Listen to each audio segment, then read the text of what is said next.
속된 말로 이제 국가대표라고 표현을 하잖아요. 그쵸. 거기서 계속 자금들이 들어오기 때문에 특히 요번같이 민감한 상황에서 들어왔다는 거는 어떻게 보면 밑으로 더 떨어지는 거는 거기서 계속 받쳐준다라고 보고 있고, 그거 관련해서 향후 10배 정도의 여력이 더 있다라고 봐요.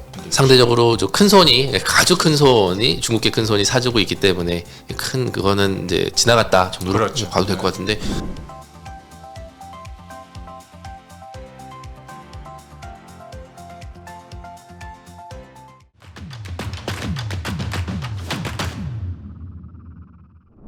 안녕하세요. 예, 저는 증시각도기 TV의 중국 마감을 맡고 있는 관시유이고요. 오늘은 CSOP, 홍콩 메이저 운용사의 CSOP의 이재총 상무님을 모시고 중국 그리고 홍콩 그리고 사우디까지 이제 총 이렇게 아우러 가지고 전문가를 모시고 대담을 한번 진행해보려고 합니다.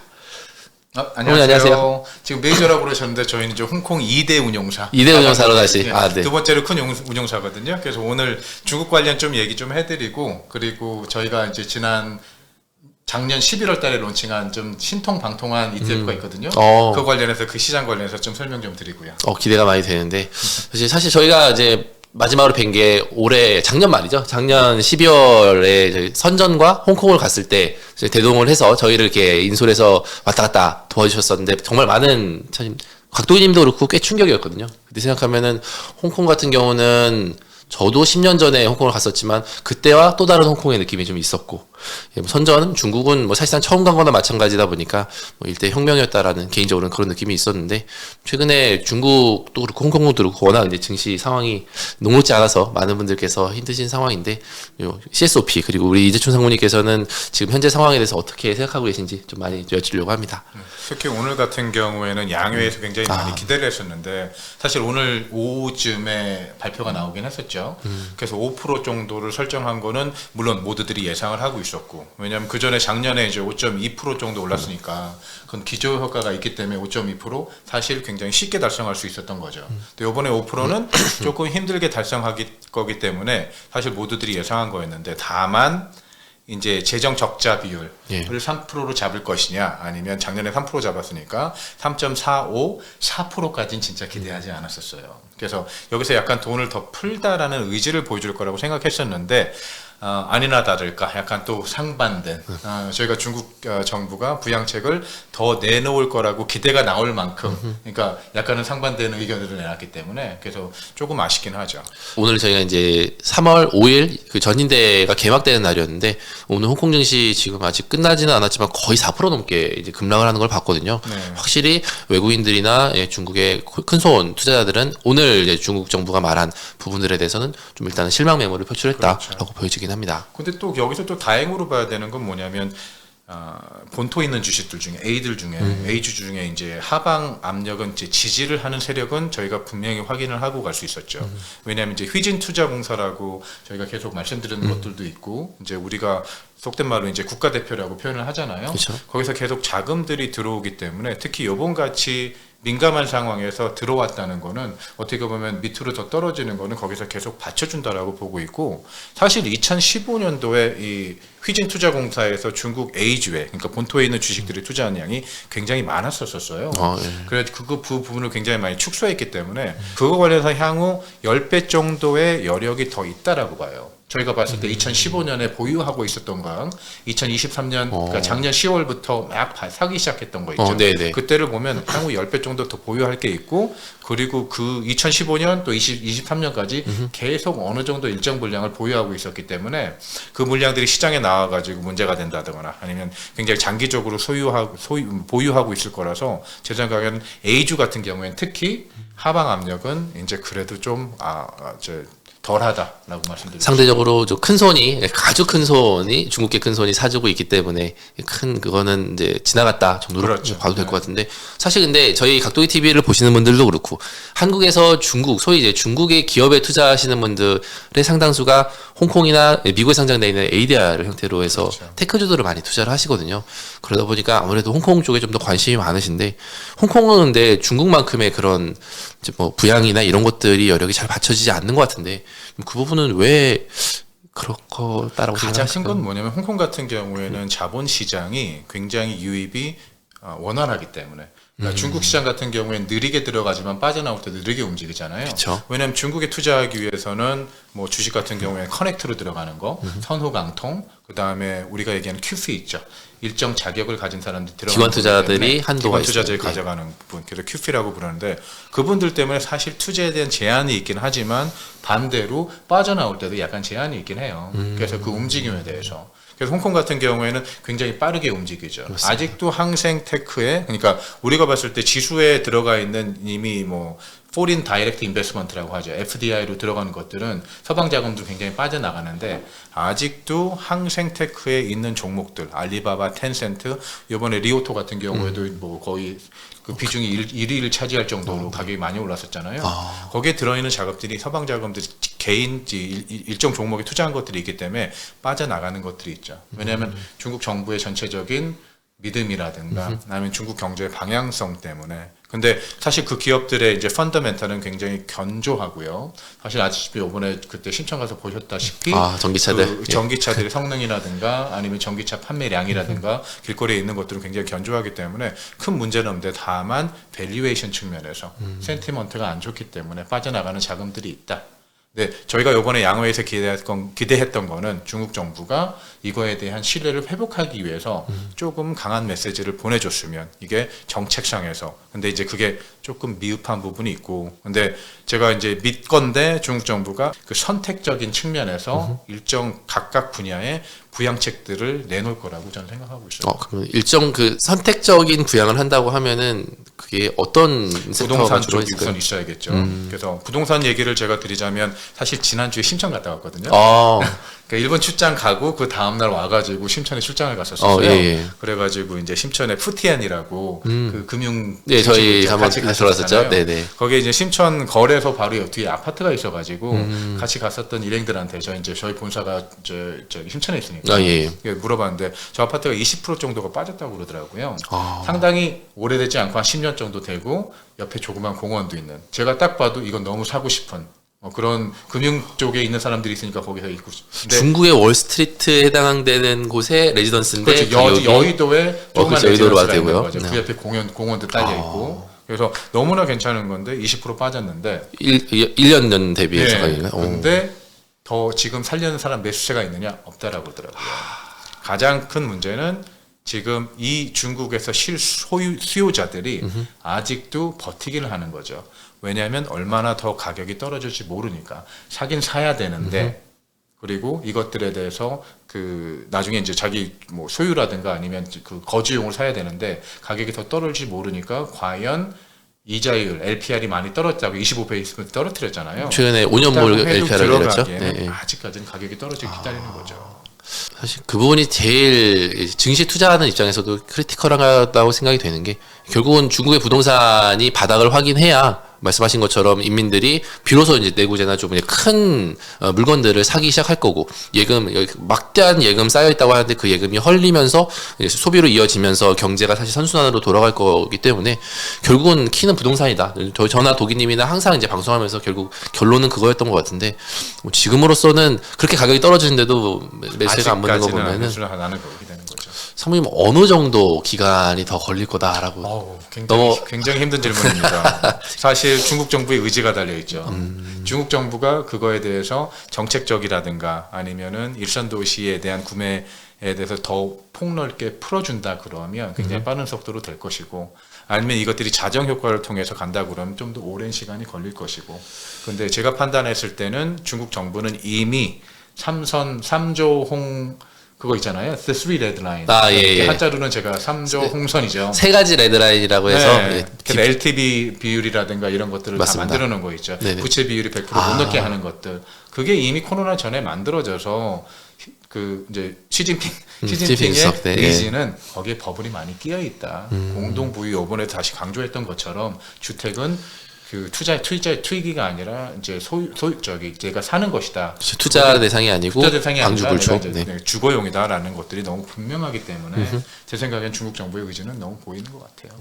그 가격이 떨어져야 될 것이고 하지만 뭐 이게 경제적인 측면에서 주가 측면에서는 좋지는 않지만 저희가 왜냐하면 거기서 돈을 벌어야 되는 사람들이기 때문에 그쵸. 근데 중국 인민 측면에서는 어떻게 보면 나쁘진 않은 것 같아요. 왜냐하면 부의 이게 전체적인 파이 사이즈가 줄어든 것도 있긴 하지만 부의 평준화는 좀 가격이 진행되고 있죠. 떨어지면서 어떻게 보면 네. 주택을 살 수 있는 그 능력은 늘어나는 거잖아요. 살 수 맞습니다. 있는 의지는. 그러니까 그래서 그런 측면에서는 뭐 좀 좋게 보고 싶긴 한데, 근데 아무래도 이제 경제 논리도 생각을 하면서 정책을 했으면.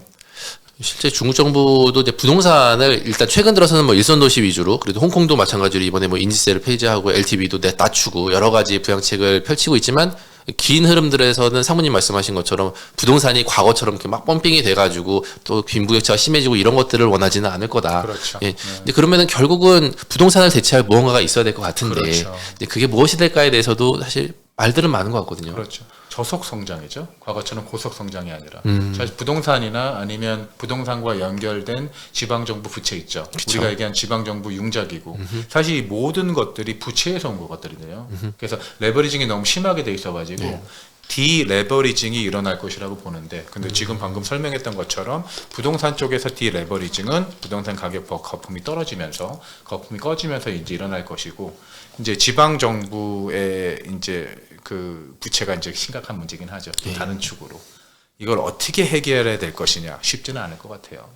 그래서 지방 정부가 사실 중국 전체 인프라스트럭처 투자에 가장 주도적인 역할을 했었잖아요. 맞습니다. 사실 중앙 정부가 이제 예산을 짜는 게 아니라 지방 정부가 알아서 움직이는 것이 됐었으니까. 그래서 인프라스트럭처 투자나 아니면 경제 개발, 발전, 고속 성장에서는 지방 정부가 굉장히 중요한 역할을 했고 수치로 한 70% 정도라고 하더라고요.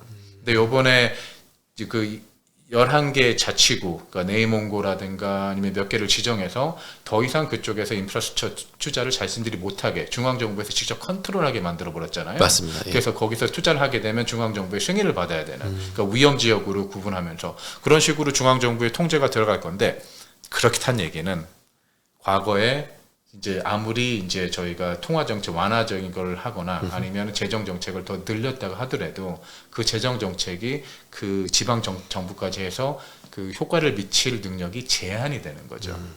지금 그 과거에 있었던 시스템은 지방 정부를 통해서 이렇게 움직였었는데, 그쵸. 그게 중앙화가 되면서 그 부채도 수합이 이루어지고 중앙에서 컨트롤하게 되면 아무래도 그 지출이나 이런 것들이 줄어들 수밖에 없기 때문에 그 부분도 또 하나 큰 문제가 있다라고 보긴 하고 있어요. 성장 자체가 이제 아무래도 예전만 못하게 될 가능성이 그렇죠. 높다 이렇게 보시는. 근데 여기서 역으로 말씀드린다는 얘기는 그럼 중앙 정부가 원하는 성장을 해야겠죠. 그러니까 중앙 정부가 지향하는 성장은 빌딩을 짓고 다리를 짓고 아니면 교각을 짓고 아니면 고속도로를 만들어 가지고 하는 양적인 성장이 아니라 이제 질적인 성장을 할 거기 때문에 저는 아직도 전기차, 그 다음에 하이테크, 중국이 그쪽으로 갈 것이고 뭐 사실 반도체나 이런 부분들도 있고 굴기나 있고 그래서 그쪽으로 지원하는 산업이 더 될 것이다라고 보고 있거든요. 다만 성장 속도는 느리겠죠. 네, 그래서 경제 체제가 양적에서 질적으로, 고속에서 저속으로, 그리고 내수로 수출보다 이런 식으로 바뀔 건데, 그래서 저희가 봤을 때는 뭐 굳이 저희가 뭐 ETF나 아니면 지수를 또 얘기한다 그러면 너무 지겨우실 거예요. 항생테크. 아, 왜냐면 거기 전기차 4개 다 들어있죠. 맞습니다. 전기차 4개 다 들어있고 알리바바, 텐센트, 바이두 같은 경우에는 AI 쪽으로 또 움직일 거고. 중국 최대 AI 그렇죠. 현도 기업이죠. 그래서 홍콩 같은 경우는 그렇게 돼 있고 또 A주 같은 경우, 본토 같은 경우에는 저희는 중터구 때문에 그리고 중국 정부에서 지금 그 휘진공사에서 계속 처음에 샀을 때 오늘 또 A50 많이 올랐잖아요. 그렇죠. 오늘도 중국의 그 본토에 상장돼 있는 대형주들 위주로 해가지고 아까 말씀하셨던 예, 중국의 국영 펀드 회사가 사서 시장을 바쳤죠. 그렇죠. 그래서 휘진투자공사가 시장을 지지할 때 맨 처음에 샀던 게 은행주들이었어요. 은행을 탁탁 5개를 찍어가지고 샀고 그 다음에 그게 안 통하니까 갑자기 CSI 300을 그렇죠. 사게 맞습니다. 되고 맞습니다. 예. CSI 300이 안 되니까 아직도 CSI 300이 거의 70% 정도 사요. 나머지 30%는 CSI 500, CSI 1000까지 가죠.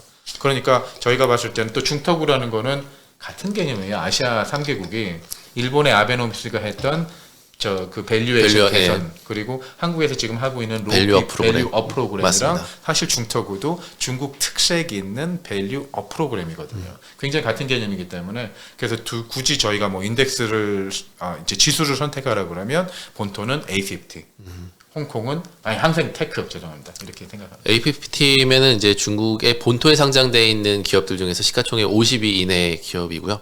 아마 그 푸찌에서 만든 지수를 주로 사용하실 것 같아요. MSCI도 있고 푸찌가 있는데 저희는 이제 푸찌로 하시고요.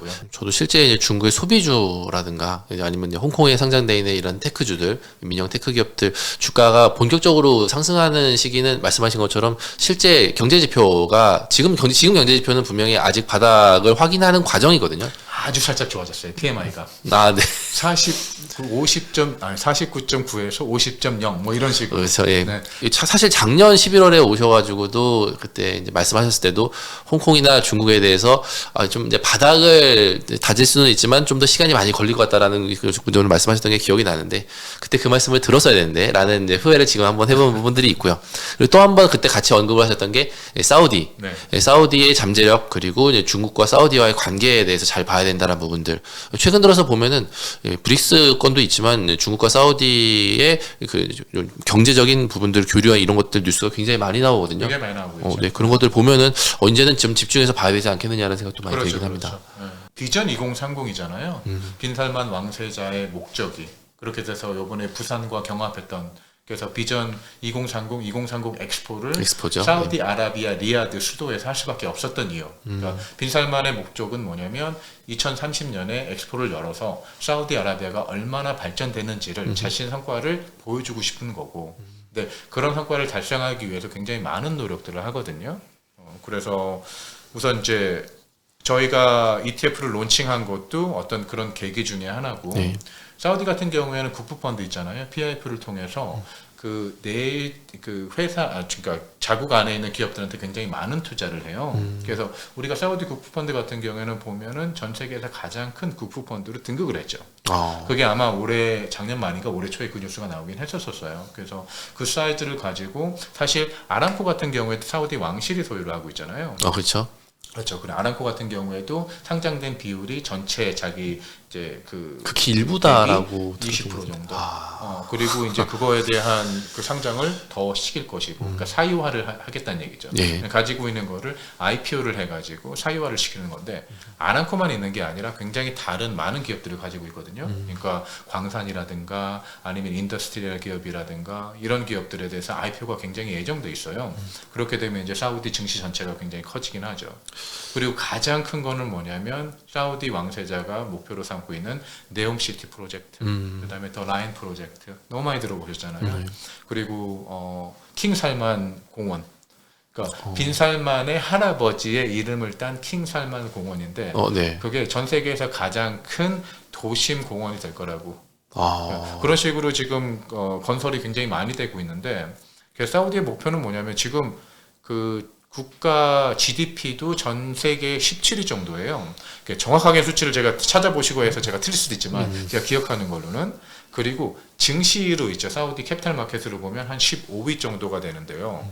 시가총액이 생각보다 되게 크더라고요. 그렇죠. 상당히 커요. 근데 거기는 기업들의 이제 저희가 만든 그 사우디 ETF를 통해 가지고 투자를 하게 되는데 그렇게 되면 이제 거기서 이제 에퀴타이제이션이 굉장히 많이 늘어나잖아요. 왜냐하면 새로운 것들이 IPO가 생기고 사유화가 지속이 되죠. 예. 그래서 여기서 지금 원하는 게 뭐냐면 에퀴타이제이션 레이시오를 80% 정도로 만든다고 그러더라고요. 에퀴타이제이션은 GDP 대비. 그러니까 사우디 GDP 대비 캐피탈 마켓 사이즈를 80% 정도로 만든다고 하더라고요. 근데 지금은 65% 정도. 그래서 이 80% 정도 에퀴타이제이션 대비 어느 나라냐면 영국하고 우리나라. 그렇게 되면 사우디아라비아가 증시가 10위에서 11위, 영국이 10위 정도 되거든요. 네. 우리나라도 굉장히 높더라고요. 11에서 12 정도니까 그렇게까지 만들어서 그럼 여기서 또 무슨 현상이 발생하냐면 패시브 펀드 있죠. 네. 그럼 사우디아라비아가 네. 어디에 포함되어 있냐면 MSCI 이머징 마켓하고 푸치 이머징 마켓, 러셀 이머징 마켓 포함된 지가 4년밖에 안 됐어요. 맞습니다. 근데 네. 거기에 포함되기 위해서는 많은 것들이 필요했죠. 자본시장의 개방이라든가 해외 투자자들이 쉽게 사고 팔 수 있게 만들어야 되고, 그리고 거기 캐피탈 마켓 시스템이 굉장히 우리가 선진화해야 되고, 선진화돼야 될 것 중에 하나가 뭐냐면 얘기는 하면은 혼날지도 모르겠는데 공매도가 활성화돼야 돼요. 네. 그래서 그런 것들을 다 계획을 해놨어요. 그런 다음에 이제 이머징 마켓 인덱스에 포함되어 있는데 MSCI 이머징 마켓 인덱스로 딱 보면 지금 2.9% 정도라고요. 웨이팅이요. 근데 패시브 펀드를 저희도 ETF지만 패시브 펀드를 운영하는 펀드 매니저 입장에서는 2.9% 정도면 무시해도 된대요. 그러니까 왜냐하면 벤치마크를 추종해야 되니까 이것들을 퓨처를 하든지 아니면 다른 식으로 해서 대리를 할 수 있는데 네. 이게 나중에 캐피탈 마켓 사이즈가 커지면 이 비중이 6%에서 9%, 6%에서 7% 정도 늘어나면 이건 실물로 들어가야 된다고 하더라고요. 사야 되네요, 주식. 예, 사야 되는 거죠. 그 당시에 저희가 그 사우디 증시로 들어올 자금이 거의 60에서 70빌리언 정도로 생각을 하고 있어요. 여기다가 제일 좋은 건 중국이 활성화만 되면, 그래서 오일에 대한 수요를 조금만 받쳐주면, 뭐 이런 굉장히 막 그 완벽한 시나리오가 생성이 되는 거죠. 네. 실제 미국 연준이 금리를 최소 한 차례 이상 내려주고 중국의 경기가 지금 진짜 이제 저희가 기대하는 것처럼 바닥이고 회복을 하는 속도가 좀 더 빨라진다고 그렇죠. 하면은 예, 유가가 올라가면서 사우디 증시 프록시라고 그렇죠. 하니까 오일 가격은 80% 정도에 $80 정도로 맞춰주고 다만 미국이 셰일 그 레볼루션 통해 가지고 셰일 혁명을 많이 통해서 찍어내고 있죠. 낮추지만 않으면. 근데 저기 미국 그 석유 기업들은 미국 정부하고 좀 다르게 움직이잖아요. 그렇죠. 돈이 더 중요하다라는 그렇죠. 더 증산을 하지 스타일이죠. 않잖아요. 가격을 네네네. 떨어뜨리지 않으니까. 맞습니다. 네. 그래서 거기는 거의 오펙이랑 같은 움직이는 기관 기업들이라서 제 생각에는 이 가격이 유지만 되면 이런 현상이 발생할 것인데 다만 그렇다고 사우디아는 그럼 들어가서 모든 게 다 장밋빛이냐 그렇지는 않죠. 왜냐하면 홍해, 예멘, 반군. 그래서 사우디나 뭐 아부다비 이런 쪽은 사실 중동에서는 전쟁들이랑 굉장히 약간 인슐레이트 돼 있어요. 그러니까 실제 전장에 참여하지 않는 나라긴 하지만 다만 그거가 실제로 확전될 수 있는 가능성들 때문에 요거 같은 경우는 굉장히 그 주시하셔야 될 리스크 것이고. 요인이긴 하네요. 아직도. 그렇죠. 아마 중동 같은 경우에 지리학적으로 위치해 있는 나라이기 때문에. 그리고 다른 거 하나 같은 경우에는 혹시 그 풍요의 저주 뭐 이런 거 얘기 들어보셨어요? 풍요의 저주. 네, 패러독스 오브 어번던스라고 하는 건데. 네. 그러니까 오일 달러가 이렇게 오일이 비싸다 보니까 사우디 같은 경우에는 오일 경제에 굉장히 의존했었잖아요. 그러면 오일이 이렇게 올라가면 GDP가 이렇게 올라가요. 오일 가격이 떨어지면 GDP가 이렇게 떨어지고. 그러니까 지금 뭐 한 20년 거를 보면 그렇게 움직이거든요. 그렇다 거기에다가 또 추가적으로 국민들한테 얼마나 많은 복지 혜택을 줬겠어요. 그렇죠. 사우디 유명하죠. 예. 근데 오일이 아닌 다른 경제로 바뀌어야 되니까 우리가 보는 정상적인 경제로 바뀌어야 되니까 이 복지 혜택들이 과연 유지할 수 있을 것이냐. 그래서 이제 그거에 따른 이제 국민들의 약간 그 체제를 전환해야 되는 것들에 대한 약간의 문제가 있을 수 있다라고 이제 그런 뭐 우려들을 제기하더라고요. 그거는 뭐 빈살만 왕자께서 걱정하셔야 될 부분일 것 같긴 한데. 네. 근데 인기는 너무 많대요. 왜냐하면 지금까지 사회개혁, 경제개혁, 금융개혁, 그 다음에 그 제도개혁을 너무 많이 했기 때문에 맞습니다. 특히 사회개혁 중에 여성들한테 운전하게 한 거. 인권을 많이 그렇죠. 인권 올려주더라고요. 네. 그리고 그 경기장에서 여성들이 이제 가서 저기 뭐 스포츠 경기도 보고 그런 것들 때문에 사우디 인구가 굉장히 젊은 인구예요. 인도네시아보다 더 젊은 인구더라고요. 3,500만 명인데 인구의 절반 이상이 35세 미만이래요. 35세 미만의 95%가 빈살만을 적극적으로 지지한대요. 젊은 층들이 특히 더 좋아할 수밖에 그렇죠. 없는 그런. 그렇게 되면 젊은 층들의 적극적인 지지를 받고 이 개혁이 탄력을 받아가지고 사우디 정부가 원하는, 그러니까 빈살만이 원하는 거를 저는 충분히 이뤄낼 수 있다라고 보고 있거든요. 다만 아까 말씀드린 그런 지정학적인 리스크가 번지지만 않는다 그러면. 보면은 최근에 중국의 소위 이제 정유 화학 기업들이 아람코 아니면 이제 사우디와 이제 거래를 통해 가지고 뭔가 그 중국 로컬로 해 가지고 공장을 짓거나 이런 식으로 해서 사우디 석유 가져와 가지고 가공하고 이런 것들에 대한 공시도 많이 있고, 특히 또 한편으로 기대하는 게 지금은 이제 홍콩에 상장돼 있는 중국의 테크 기업들이 지금 아무래도 중국 내부에서도 경쟁이 되게 치열하기도 하고 공동부유 이슈 때문에도 많이 뚫게 맞았는데, 그렇죠. 이제 이거를 해외 진출하려고 했는데 뭐 동남아도 경쟁 치열하고 또 미국은 또 이제 여러 가지 미중 갈등 이슈, 그러다 보니까 중동 특히 사우디가 새로운 대안이 될 수 있다라는 얘기들도 나오긴 하더라고요. 좀 뭔가 좀 잘 풀렸으면 하는 바람인데. 그런 것들이 사우디의 목표랑 너무 부합을 하고요. 그래서 원자력이라든가 아니면 풍력 아니면 신재생 에너지, 중국 기업들도 많이 있잖아요. 그쵸. 태양광 충분히 사우디에서 수주를 딸 것이고 우리나라 기업들도 한 것처럼 요새 그쵸. 많이 나오죠. 많이 나오죠. 그래서 제가 여기서 드리고 싶은 말씀은 뭐냐면 이런 기업들이 수주를 따가지고 이 기업의 실적이 좋아지는 거에 개별적으로 저희가 트래킹을 하는 것보다 이것들이 다 모이는 그러니까 미국 기업들도 모이고 한국 기업들도 모이고 그리고 중국 기업들도 모이는 사우디아라비아 성장성에 대해서 제가 말씀드리고 싶은 거죠. 그래서 아마 지금 많이 익숙하지 않으실 거예요, 사우디아라비아가. 근데 여기에 조금 더 우리 알고리즘 있잖아요, 뉴스 같은 경우도 그렇죠. 네. 사우디 한번 찾아보시면 그 사우디 관련 소식이 굉장히 많이 나와요. 그렇게 되면 저희가 투자 결정을 할 때 사우디에서 조금 더 이해도를 갖고 변화를 가지고 투자를 할 수 있는 계기가 되지 않을까라고 생각합니다. 사우디가 이제 보면은 금융시장이 있다라는 거는 이제 이번에 더 이상 알았고, 근데 실제 투자할 수 있는 루트는 굉장히 제한적이었던 걸로 제가 굉장히 기억을 해요. 제한적이죠. 예, 뭐 미국에 ETF가 있었다라는 이런 얘기 정도는 저도 이제 기억이 나는데, 그렇죠. 예, 최근에 금융시장이 그렇게 이제 많이 사우디 정부에서도 활성화 의지가 있고, 투자자들도 이제 성장이 된다고 하면은 돈이 항상 움직이는 게 이치기 때문에 뭔가 그런 부분들 투자할 수 있는 루트들을 많이 생길 것 같은데, 혹시 뭐 소개해 주실 만한 부분들이 있으신지. 아무튼 아무래도 사우디 같은 경우는 QF라고 아직도 그래요, 중국처럼. QFI라고 지금 표현하긴 하는데, 그래서 그 등록을 해야 되고, 우리나라도 옛날 그랬었잖아요. 우리나라도 외국 분들이 그랬나요? 한국에 투자를 하실 때 투자 한도를 투자 할 때 정했죠. 거기서 네. 등록을 하고 이런 절차들 때문에 대부분 그게 제약이 되긴 했었죠. 근데 사우디는 그거에 대한 제한을 많이 풀어놔가지고 그래서 QP 등록 숫자가 사실 그 빈살만이 비전 2030을 발표한 게 2016년이에요. 일찍 했네요. 2016년부터 2017년, 18년 3년 동안 QP 등록한 숫자가 거의 2,500배 정도가 늘었대요. 이 사우디는 예전에 비해서는 뭔가 많이 바뀌고 있다라는 생각도 들고, 말씀하신 것처럼 사실 돈을 싸들고 뭘 살지 고민하는 사람한테 가장 이제 좋은 기회가 오는 거잖아요. 보면 미국도 중국도 지금 서로 구애를 사우디한테 하는 것으로 보여지기 때문에 그런 부분에서 앞으로의 나라의 구분에 대해서는 좀 고민해 보실 필요가 있을 것 같습니다. 보면은 벌써 이제 중국, 홍콩, 거기다 이제 사우디까지 저희가 증시학도를 통해 가지고 소개를 해드리게 되는데, 앞으로도 틈틈이 이제 사우디 소식도 그렇고 이제 많이 좀 전해드리도록 하면 좋을 것 같고요.